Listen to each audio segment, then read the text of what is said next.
और महाराज अब सांप ने देखा कि बाहर कैसे निकले। देखो, जब अपना काम बनाना होता है तो महाराज बहुत झुकना पड़ता है। जिसके सामने कभी झुके भी ना हो उसके सामने भी झुकना पड़ता है। तो आज सांप ने चूहे से कहा, मामा जी राम राम। अब चूहे ने सोचा कि अरे एक ऐसा रिश्ता, आज तक तो ये रिश्ता नहीं था। मामा जी तो पूछा कि हम आपके मामा जी कैसे हुए? चूहा ने कहा कि देखिए महाराज, हम सांपों ने निर्णय लिया है कि आप हमारे लिए मकान बनाते हैं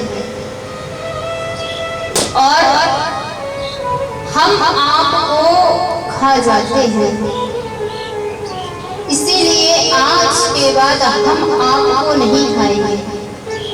आप तो हमारे लिए मकान बनाते हैं, इसलिए आज से हमने आपसे एक नया रिश्ता बनाया है, मामा जी और भांजे वाला। तो आज से आप हमारे मामा जी और हम आपके भांजे। तो महाराज अब रिश्ता तो बन गया, अब पिटारी से कैसे बाहर निकले?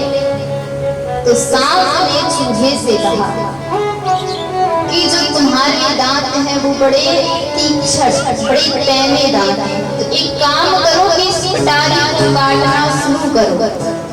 अब मामा जी तो अपना मामा होने का फर्ज निभाने लगे।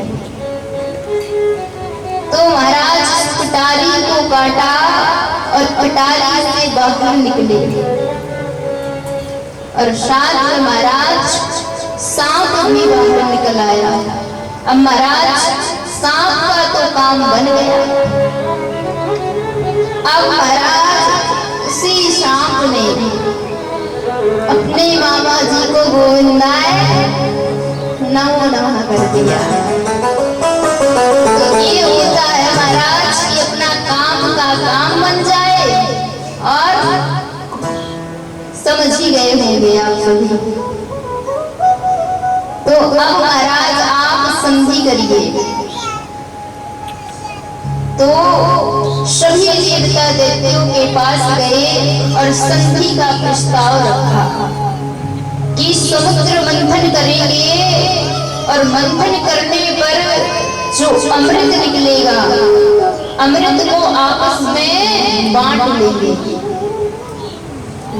अब महाराज दोनों पक्ष तैयार हुए और समुद्र मंथन करना है महाराज, तो मथानी चाहिए।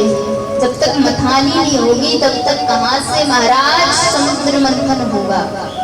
तो मंत्राचल पर्वत को मथानी बनाया और महाराज जब ले जाने लगे मंत्राचल पर्वत को, तो महाराज मार्ग में ही नीचे गिर गया। जो भगवान श्री गणेश जी हैं, जब भी कोई शुभ कार्य करे तो सबसे पहले भगवान श्री गणेश जी का ध्यान करें, तो आपके कार्य में कोई विघ्न नहीं आएगा।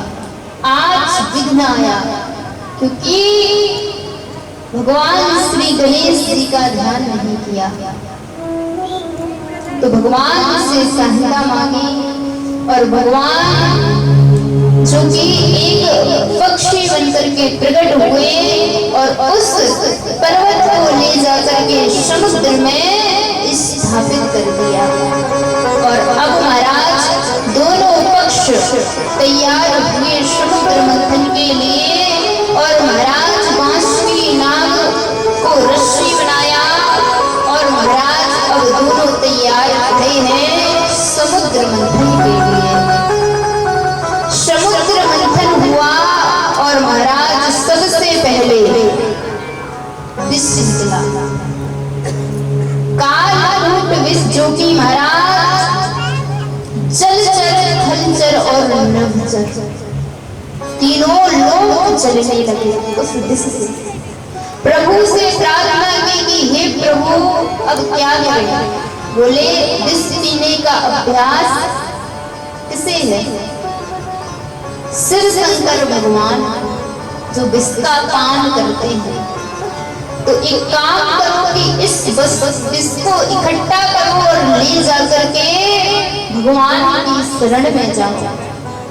तो सभी देवता और दैत्य उस विष को लेकर के भगवान शंकर जी के पास जाते हैं और भगवान शंकर जी से सभी प्रार्थना करते हैं। अब भगवान शंकर जी ने सोचा कि मेरे हृदय में तो प्रभु श्री राम, अगर विष का पान करेंगे और ये विष अगर हृदय तक पहुंचा तो हमारे प्रभु को कष्ट होगा। अब भगवान शंकर ने रा कहकर के मुंह खोला और मां कहकर के बंद कर लिया और जो विष है वो महाराज कंठ में ही रुक गया, जिससे भगवान शंकर का जो गला है वो नीला पड़ गया और भगवान का नाम पड़ा नीलकंठ। बोलिए नीलकंठ भगवान की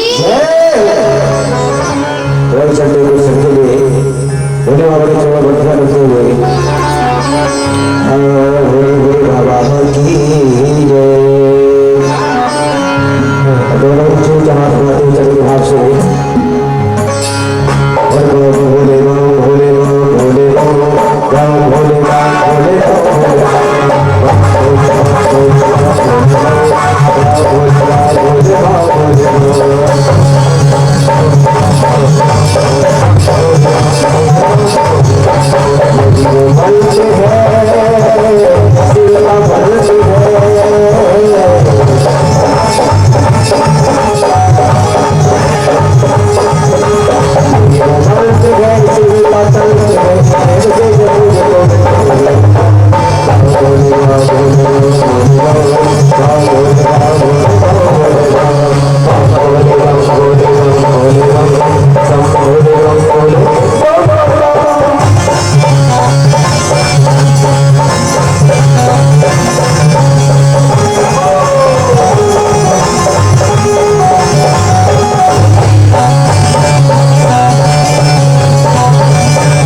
Thank you.